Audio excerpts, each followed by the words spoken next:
Good morning all of you. मैं Siddharth Kumar, perfection IAS में आपका स्वागत। हम लोग भूगोल की मौलिक अवधारणाओं का अध्ययन कर रहे हैं और उसी कड़ी के तहत आज हम लोग कई बेसिक्स कॉन्सेप्ट पे चर्चा करेंगे, जहां से प्रारंभिक परीक्षा, मुख्य परीक्षा और साक्षात्कार के लिए वो सारी चीज़ें आपके लिए अति उपयोगी हो सकती हैं। तो उसी कड़ी को आगे जारी रखते हुए हम लोग कुछ महत्वपूर्ण बिंदुओं पर चर्चा करेंगे। ध्यान दीजिए, लिसन।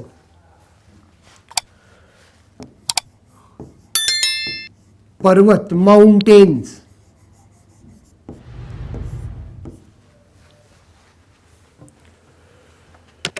संसार में विविध प्रकार की स्थलाकृतियां हैं और पृथ्वी की आंतरिक और बाह्य शक्तियों के द्वारा निर्मित होती हैं।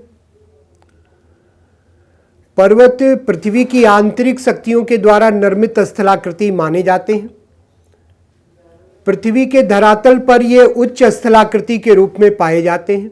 ध्यान दीजिए, सर्वप्रथम महाद्वीप और महासागरों की उत्पत्ति होती है। इन महाद्वीप और महासागरों को पृथ्वी के प्रथम श्रेणी के उच्चावच के रूप में माना जाता है। Continent and oceans are regarded as first order relief feature of our earth surface. इन्हीं महाद्वीप और महासागरों में जब पृथ्वी की आंतरिक शक्तियों के द्वारा किसी स्थलाकृति का निर्माण किया जाता है तो उन्हें द्वितीय श्रेणी का उच्चावच कहते हैं, सेकेंड ऑर्डर रिलीफ फीचर्स के रूप में हम जानते हैं। Mountains are regarded as second order relief features because they are formed by the internal forces of earth. पर्वत को पृथ्वी के द्वितीय श्रेणी का उच्चावच माना जाता है क्योंकि ये पृथ्वी की आंतरिक शक्तियों के द्वारा निर्मित होते हैं। So mountains are second order relief features, द्वितीय श्रेणी के उच्चावच। क्या फीचर्स हैं माउंटेन्स के, आप ध्यान दें।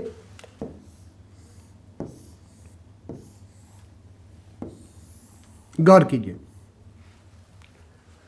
Mountains are land forms of our earth surface. हमारी पृथ्वी के धरातल के ये स्थलाकृति हैं, स्थल रूप है। इस स्थलाकृति की क्या विशेषता है? They are having a narrow peak, इनमें एक संकुचित शिखर की विशेषता पाई जाती है। ओके, फिर आप देखेंगे they are having a steep slope, इनमें तीव्र ढाल की विशेषता है। And they have an extensive base, और उनका एक विस्तृत आधार होता है। तो एक ऐसा स्थल रूप, स्थलाकृति पृथ्वी के धरातल का, ठीक है, जिसमें एक संकुचित शिखर की विशेषता है। संकुचित शिखर पाए जा रहे हैं, संकुचित शिखर की विशेषता है, जिसमें तीव्र ढाल होते हैं, तीव्र ढाल की विशेषता पाई जा रही है, और जिनका एक विस्तृत आधार है। इन्हीं स्थल रूपों को हम पर्वत के रूप में जानते हैं, माउंटेन्स के रूप में जानते हैं। So mountains are second order relief feature of our earth surface. They are formed by the internal forces of earth. Okay, they are having a narrow crest, a steep slope and an extensive base. पृथ्वी के धरातल के द्वितीय श्रेणी के उच्चावच हैं पर्वत। इनमें एक संकुचित शिखर की विशेषता है, इनमें तीव्र ढाल पाए जाते हैं और विस्तृत आधार पाए जाते हैं। अब ध्यान दें आप, पर्वतों के विषय में कहा जाता है कि इनकी जो हाइट है वो सामान्यतः निकटवर्ती सागरीय जल सतह से कम 600 मीटर होती। Okay, so height of them are at least 600 metre from the nearest sea level. जो भी निकटवर्ती समुद्री जल सतह है वहां से कम 600 मीटर इनकी ऊंचाई होगी। इससे कम अगर है तो दे आर कॉल्ड एज हिल, उन्हें हम पहाड़ी के रूप में जानते हैं। ठीक है, सो द्वितीय श्रेणी का उच्चावच पर्वत पृथ्वी के धरातल की एक स्थलाकृति, एक स्थल रूप जिसमें संकुचित शिखर है, जिनमें तीव्र ढाल की विशेषता है और विस्तृत आधार पाए जाते हैं, उन्हीं को हम पर्वत के रूप में जानते हैं। और इनकी ऊंचाई निकटवर्ती समुद्री जल सतह से 600 मीटर से अधिक होगी। कम अगर है तो उन्हीं को हम पहाड़ी के रूप में जानते हैं, पहाड़ी, उन्हें हिल कहा जाता है।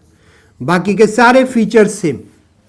तो पर्वत और पहाड़ियों में हाइट को लेकर डिस्टिंक्शन पाया जाता है, अंतर पाया जाता है। 600 मीटर से कम हाइट है तो पहाड़ी है, 600 मीटर से अधिक हाइट है तो वो पर्वत के रूप में जाने जाते हैं। ध्यान दें आप।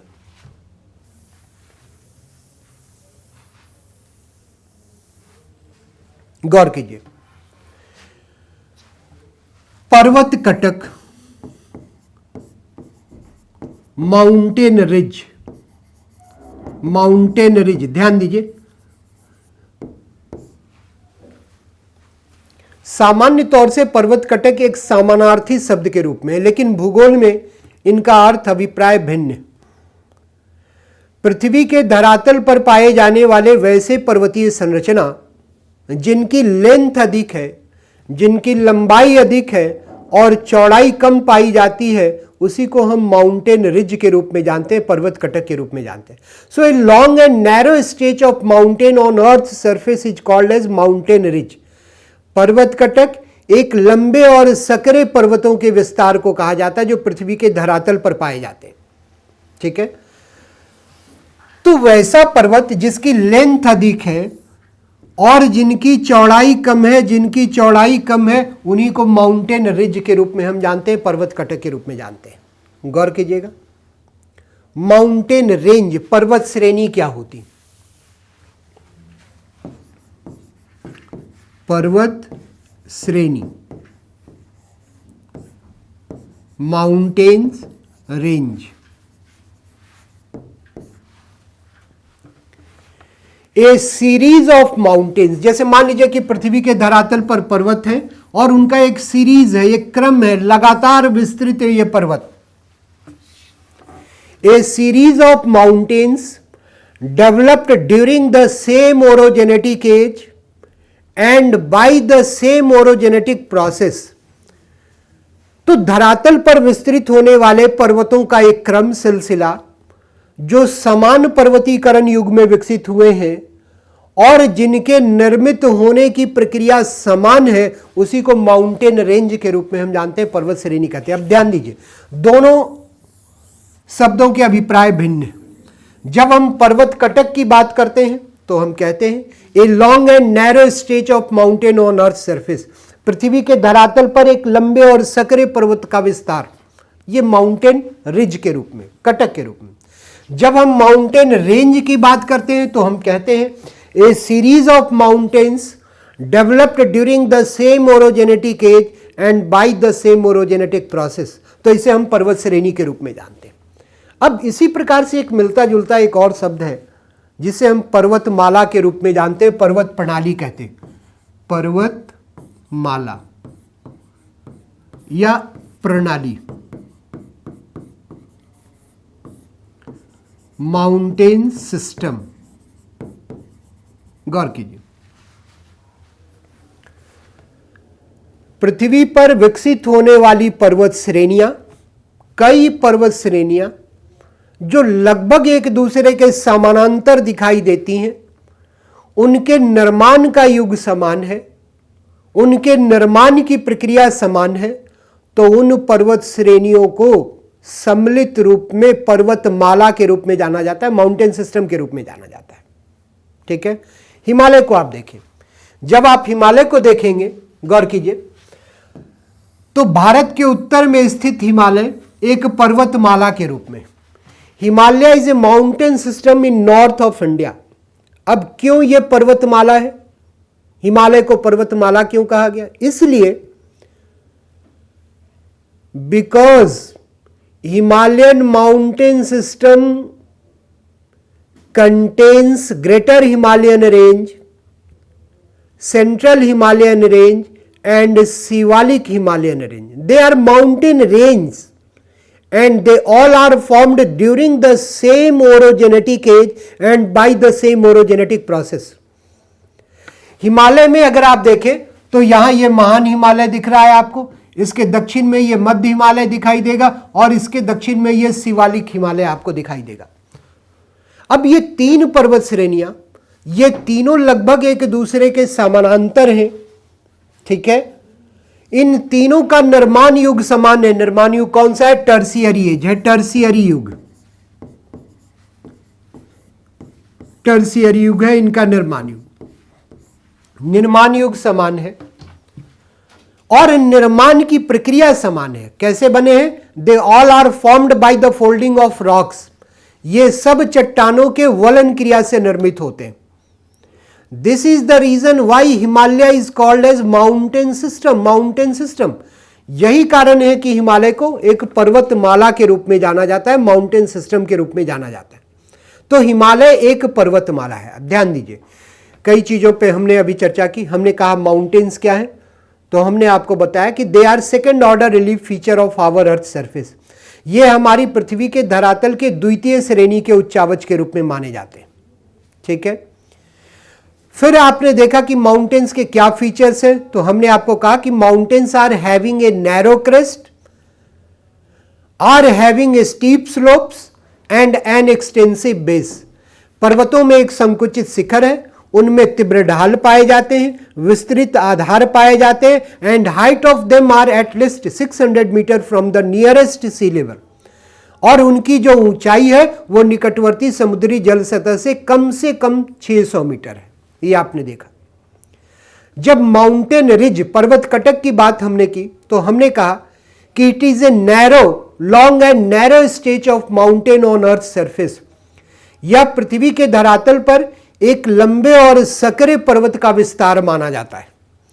जब हम माउंटेन रेंज की बात करते हैं, पर्वत श्रेणी की बात करते हैं, तो हम कहते हैं कि it is a series of mountains, those are developed during the same orogenetic age and by the same orogenetic process. पर्वतों का एक विशाल क्रम, सिलसिला, जिनमें सभी पर्वत समान युग में बने हैं और उनके निर्माण की प्रक्रिया समान है, तो हम कहते हैं कि वो रेंज है, पर्वत श्रेणी। और जैसे ही हमने कहा कि कई पर्वत श्रेणियां हैं, उनके समानांतर विस्तार हैं और उन सब का निर्माण युग समान है, निर्माण की प्रक्रिया समान है, तो वो माउंटेन सिस्टम के रूप में जाने जाते हैं। So Himalaya is a mountain system because Himalaya mountain system has greater Himalayan range, central Himalayan range, Shivalik range. They all are formed during the same orogenetic age. Age is called as tertiary age, and by the same orogenetic process is named as folding of rocks. तो हिमालय एक पर्वतमाला के रूप में। तो ये कुछ मौलिक संकल्पनाएं हैं जहां से साक्षात्कार में आपके लिए प्रश्न बनने की संभावनाएं हो सकती हैं। ध्यान दीजिए।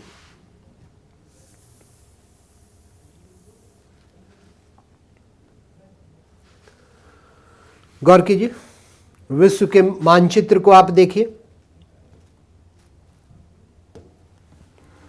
और जब हम मानचित्र को देखते हैं विश्व का, तो यहां पर हमें हिमालय दिखाई देता है, यहां पर हम हिमालय पर्वतमाला को देखते हैं, यह हिमालय का क्षेत्र आपको दिखाई देता है, एक माउंटेन सिस्टम के रूप में आप देखते हैं। इधर नॉर्थ अमेरिका के वेस्ट में, उत्तरी अमेरिका के पश्चिम में यहां पर एक पर्वत आपको दिखाई देता है जिसे हम रॉकी पर्वतमाला के रूप में जानते हैं।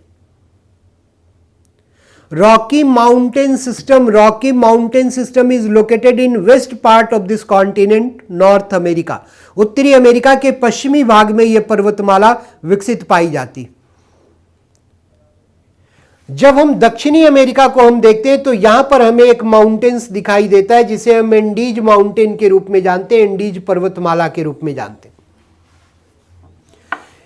रॉकी है, एंडीज है, भारत का हिमालय है, इन सब का निर्माण युग टर्शियरी युग। ओके, गौर कीजिए।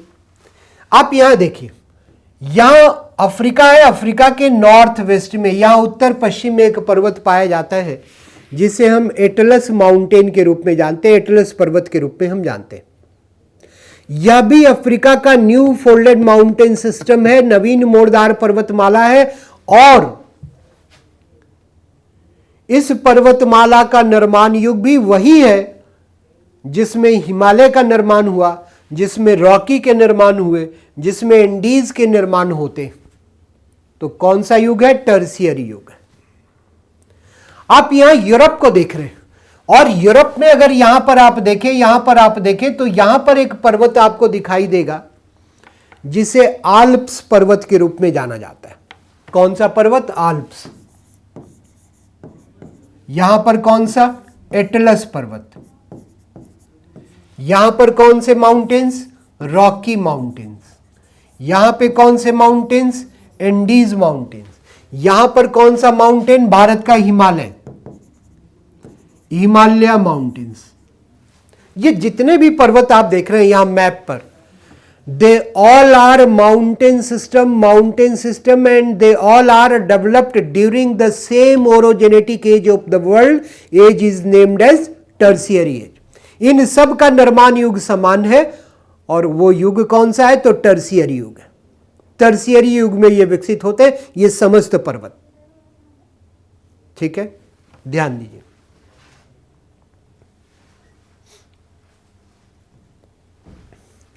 तो हमने जाना कि पर्वत क्या होते हैं, पर्वत कटक किसे कहा जाता है, पर्वत श्रेणी के रूप में हम किसे जानते हैं, और पर्वतमाला क्या होती है।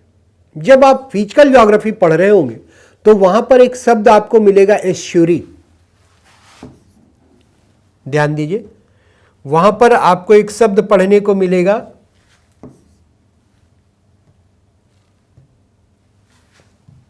ज्वार नदमुख,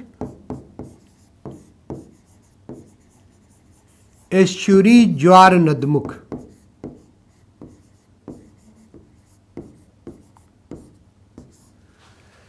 कल हम लोगों ने रिवर्स के विषय में डिस्कस किया था और देखा था कि रिवर्स क्या है, तो they are natural current of earth surface, पृथ्वी के धरातल की प्राकृतिक जलधारा है। They are having a source and a mouth, उनका एक उद्गम है और एक मुहाना है, ये हमने पढ़ा था। अपने माउथ के पास रिवर्स डेल्टा का फॉर्मेशन करती हैं। नदियां अपने मुहाने के पास अपने द्वारा लाए गए सेडिमेंट का जमाव करती हैं और डेल्टा स्थल रूप का निर्माण करती है। गौर कीजिए आप यहां पे मैप देखिए, आप भारत का मैप देखिए। मान लेते हैं कि ये दक्षिणी भारत है, ये हिमालय है। हिमालय में गंगोत्री से निकलती हुई एक गंगा नदी और जाकर बंगाल की खाड़ी में गिर रही। यहां फिर देखिए ब्रह्मपुत्र नदी है जो तिब्बत से निकलती है, भारत में प्रवेश करती है और बांग्लादेश में आकर गंगा से मिलती है। यह गंगा नदी है, यह ब्रह्मपुत्र नदी है। भारत और बांग्लादेश में दोनों के प्रवाह देखने को मिलते हैं। गंगा नदी जो बांग्लादेश में प्रवाहित होती है, इस नदी को हम पद्मा के रूप में जानते हैं, और ब्रह्मपुत्र जब बांग्लादेश में प्रवाहित होती है तो इस नदी को हम जमुना के रूप में जानते हैं, जमुना नदी कहते हैं। इन दोनों की संयुक्त जलधारा मेघना नदी के रूप में जानी जाती है, रिवर मेघना कहलाती है। इन नदियों की संयुक्त जलधारा के द्वारा यहां देखिए बंगाल की खाड़ी में सेडिमेंट्स लाकर जमा किए जाते हैं, अवसादों का जमाव किया जाता है। And due to sedimentation by the rivers, a depositional landforms are forming in Bay of Bengal nearby the coast of India and Bangladesh. इन नदियों के द्वारा लाए गए अवसादी चट्टानों के जमाव के द्वारा बंगाल की खाड़ी में भारत और बांग्लादेश के तट के निकट एक निक्षेपित स्थलाकृति का निर्माण होता है, और वो स्थलाकृति ग्रीक लेटर डेल्टा के समान विकसित होती है, और इसीलिए ऐसे लैंडफॉर्म्स को डेल्टा कहा जाता है। डेल्टा कहते हैं ऐसे लैंडफॉर्म्स को, क्या कहते हैं? डेल्टा कहते हैं, delta. So delta is a depositional landforms developed by the reverse on their mouth by the deposition of sediments. नदियों के द्वारा अवसादों के जमाव करके उनके मुहाने पर जिन स्थलाकृतियों के निर्माण होते हैं उसी को हम डेल्टा के रूप में जानते हैं। और यही डेल्टा जो गंगा और ब्रह्मपुत्र नदियां विकसित कर रही हैं, भारत और बांग्लादेश में विकसित कर रही हैं, इसी को हम कहते हैं सुंदरवन डेल्टा। सुंदरवन डेल्टा। और सुंदरवन डेल्टा इसलिए कहा गया क्योंकि इस डेल्टा क्षेत्र में सुंदरी वृक्ष की प्रमुखता पाई जाती है। So Sundarban delta is the largest delta of the world. Delta is formed by river Ganga and Brahmaputra. Okay, और इस डेल्टा का स्वरूप कैसा दिखाई देगा? तो इस प्रकार से इसको कहते हैं आर्क्वेट डेल्टा है, चापाकार डेल्टा है। तो नदियां अपने मुहाने के पास डेल्टा का फॉर्मेशन करती है अवसादों के जमाव से। अब मान लीजिए कि यह रिवर ए है और यह दूसरी रिवर है river B. This is the source of river A, this is the mouth of river A. ये इस नदी का स्रोत है और ये इसका मुहाना है। ये रिवर बी है, this is the source and this is the mouth. ये स्रोत है और ये मुहाना है, उद्गम है और मुहाना है। अब यहां पर अगर माउथ को हम देखते हैं तो नदी के मार्ग में यहां पर ढाल की अधिकता है, ठीक है।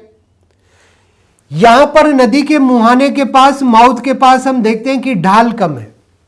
More slope gradient on the mouth of river, less slope gradient on the mouth of river, ठीक है। अब अगर यहां माउथ के पास ढाल अधिक है तो बट नेचुरल है कि वाटर वेलोसिटी हाई होगी। यहां पर अगर मुहाने के पास ढाल कम है तो बट नेचुरल है कि वाटर वेलोसिटी कम होगी। यहां पर जलीय वेग अधिक है, जलीय वेग अधिक है तो रिवर्स अपने साथ जिस सेडिमेंट्स को लाती हैं, अवसादों को लाती हैं, वो दूर ले जाकर कहीं सागर में जमा करती है, यहां पर डिपोजिशन करती। यहां पर डिपोजिशन, निक्षेप, जमाव बहुत कम हो पाता है। लेकिन यहां माउथ के पास ढाल कम है, जलीय वेग कम है, नदी अपने साथ जिन कणों को लाती है अपने मुहाने पर ही, माउथ पर ही उनका डिपोजिशन कर देती। तो यहां जिस लैंड फॉर्म्स का फॉर्मेशन होगा वो क्या होगी? डेल्टा। लेकिन नदी का वह मुहाना जहां पर अवसादों का जमाव कम हो पा रहा है, उसी मुहाना को हम एस्च्यूरी के रूप में जानते हैं, ज्वार नदमुख के रूप में जानते हैं। So estuary is the mouth of river. नदी का यह वह मुहाना है जहां पर सेडिमेंट्स, अवसादों के जमाव, नदियों के द्वारा लाए गए चट्टानी कणों के जमाव अत्यल्प पाए जाते। तो क्लियर है?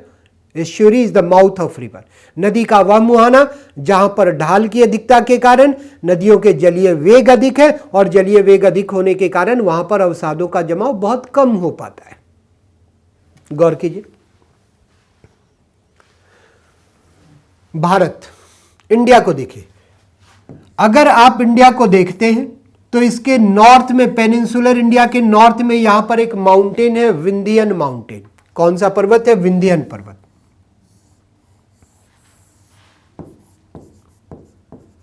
विंध्यन पर्वत है,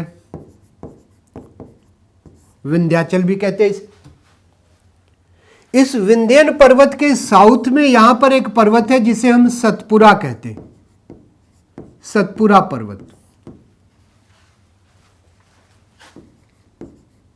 ठीक। इन दोनों पर्वतों के बीच में एक रिफ्ट वैली पाई जाती है, भ्रंश घाटी पाई जाती है। भ्रंश घाटी है ये, रिफ्ट वैली। हम लोग चर्चा करेंगे भ्रंश घाटी की भी। रिफ्ट वैली, और इसी नदी में भारत, इसी घाटी में भारत की एक नदी है जिसे हम नर्मदा नदी के रूप में जानते हैं, नर्मदा नदी कहते हैं। River Narmada is flowing in a rift valley developed between the mountains Vindhyan and Satpura in India. भारत की नर्मदा नदी भ्रंश घाटी में प्रवाहित होती है और यह विंध्यन और सतपुड़ा पर्वतों के बीच की भ्रंश घाटी में प्रवाहित होती है। एक दूसरी नदी, भारत की दूसरी नदी, और इस नदी का अगर प्रवाह आप देखें तो यहां पर एक पर्वत है सतपुड़ा और महाराष्ट्र में एक पर्वत है अजंता। इन दोनों पर्वतों के बीच भ्रंश घाटी में दूसरी नदी ताप्ती नदी। River Narmada and Tapti are rift valley rivers. Narmada is flowing between mountains Vindhyan and Satpura, whereas Tapti is flowing between mountains Satpura and Ajanta. अब इन पर्वतों के बीच भ्रंश घाटी में ये नदियां प्रवाहित हो रही। As they are flowing in rift valley, slope gradient is more on the mouth of them. ये नदियां भ्रंश घाटी में प्रवाहित हो रही हैं, इसलिए उनके मुहाने पर ढाल की अधिकता है, और ढाल अधिक होगा तो क्या होगा, वाटर वेलोसिटी हाई हो जाएगी, और अगर वाटर वेलोसिटी हाई है तो नदियां अपने माउथ के पास बहुत कम जमाव कर पाती हैं अपने द्वारा लाए गए अवसादों का। This is the reason why river Narmada and Tapti are forming estuaries on their mouth. यही कारण है कि भारत की नर्मदा और ताप्ती नदियां अपने मुहाने पर ज्वार नदमुख का विकास करती। तो भारत में ज्वार नदमुख को विकसित करने वाली दो नदियां नर्मदा और ताप्ती। नर्मदा को हमने देखा कहां पर है, तो भ्रंश घाटी में प्रवाहित होने वाली भारत की सबसे लंबी नदी के रूप में आपको दिखाई देती है, विंध्यन और सतपुड़ा पर्वतों के बीच में प्रवाहित हो रही। ताप्ती नदी को कहां देखा हमने, तो सतपुड़ा और अजंता पर्वतों के बीच में, यहां पर नर्मदा और यहां पर ताप्ती, दोनों खंभात की खाड़ी में गिरती हुई नदियां। नर्मदा का उद्गम कहां से है, अमरकंटक से दिखाई देता है। दोनों नदियां ज्वार नदमुख का विकास करती हैं, ज्वार नदमुख का विकास करती है। So now it is clear, estuary is the mouth of river where very least sedimentation is done by the river. ज्वार नदमुख नदी का वह मुहाना है जहां पर नदियों के द्वारा बहुत ही कम जमाव किए जाते हैं, अत्यल्प जमाव किए जाते हैं।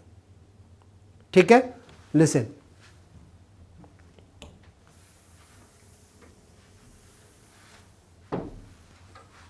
अत्यल्प जमाव किए जाते हैं। तो डेल्टा क्या है, स्पष्ट हो चुका। फिर आपने देखा कि एस्चुरी किसे कहते हैं, इसे आपने देखा। नाउ भ्रंश घाटी, रिफ्ट वैली,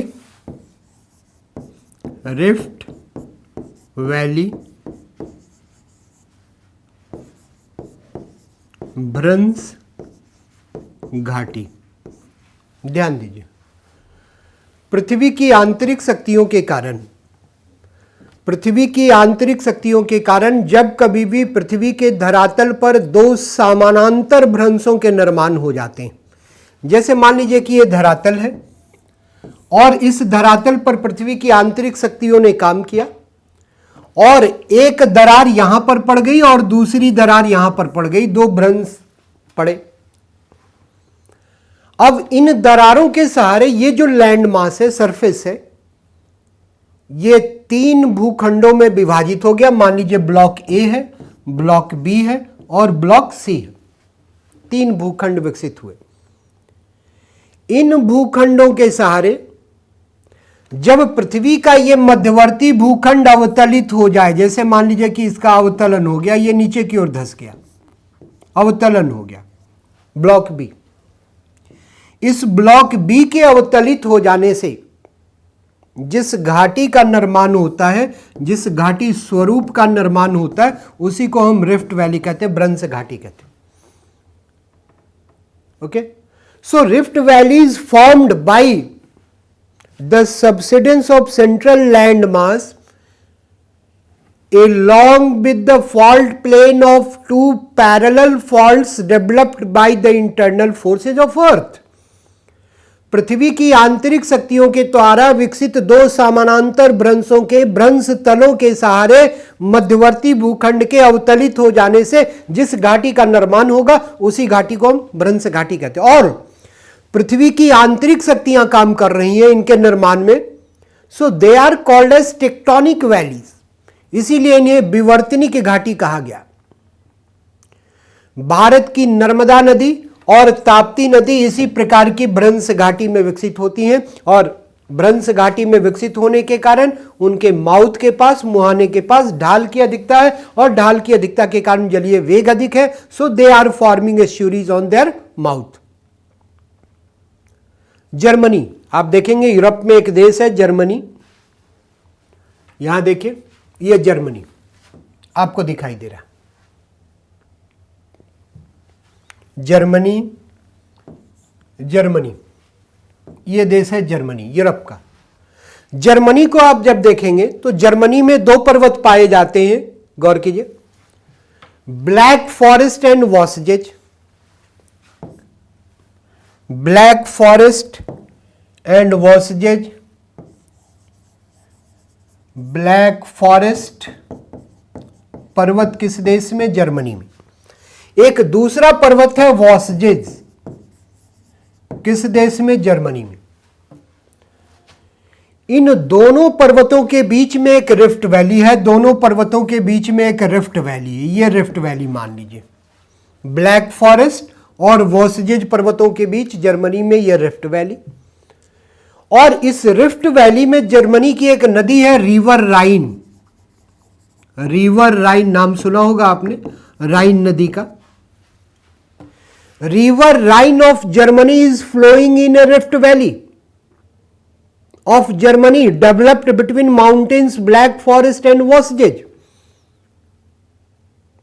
ठीक है, ये राइन नदी जर्मनी की राइन नदी को अगर आप देखें, गौर कीजिए, तो स्विट्जरलैंड में एक झील है, कॉन्स्टेंस झील, वहीं से निकलती है और ये नॉर्थ सी में जाकर गिरती। किस झील से?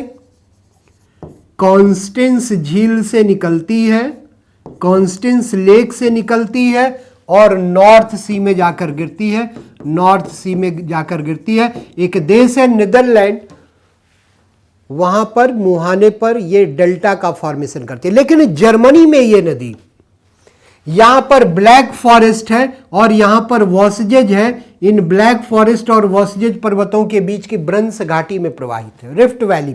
हमने देखा रिफ्ट वैली कैसे डेवलप होती। इस नदी को, राइन नदी को कोल रिवर ऑफ वर्ल्ड कहा गया, कोल रिवर ऑफ वर्ल्ड, संसार की कोयला नदी, कोल रिवर ऑफ वर्ल्ड कहा गया, संसार की कोयला नदी कहा गया। क्यों? संसार में सबसे अधिक कोयले का परिवहन अगर किसी नदी में किया जाता है तो वो जर्मनी की राइन नदी है। जर्मनी का रूर क्षेत्र कोयला खनन के लिए संसार में प्रसिद्ध है, वहां से निकलने वाले कोयले का सबसे अधिक परिवहन करती है ये नदी Rhine. Okay, so river Rhine is also flowing in a rift valley, लेकिन अपने मुहाने पर नीदरलैंड के तट पर ये डेल्टा का निर्माण करते हैं, क्योंकि वहां जर्मनी के बाद जैसे ही आगे नीदरलैंड की ओर प्रवाहित होने लगती है, वैसे ही मार्ग का ढाल कम होने लगता है और अपने मुहाने पर डेल्टा का फॉर्मेशन करती है राइन नदी।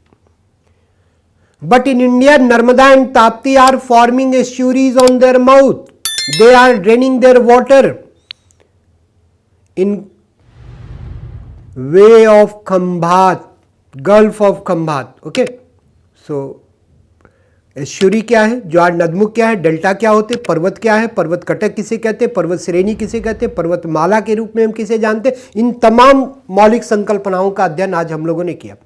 आगे भी हम लोग इसी कड़ी को जारी रखते हुए भूगोल की मौलिक संकल्पनाओं पर चर्चा करेंगे, जो आपके लिए भूगोल में फाउंडेशन की काम करेगा, जिसके बल पर आप प्रारंभिक परीक्षा, मुख्य परीक्षा और साक्षात्कार तीनों में उत्कृष्ट प्रदर्शन कर पाएंगे। तो फिर हम लोग अगली क्लास में मिलेंगे। धन्यवाद। Have a nice day.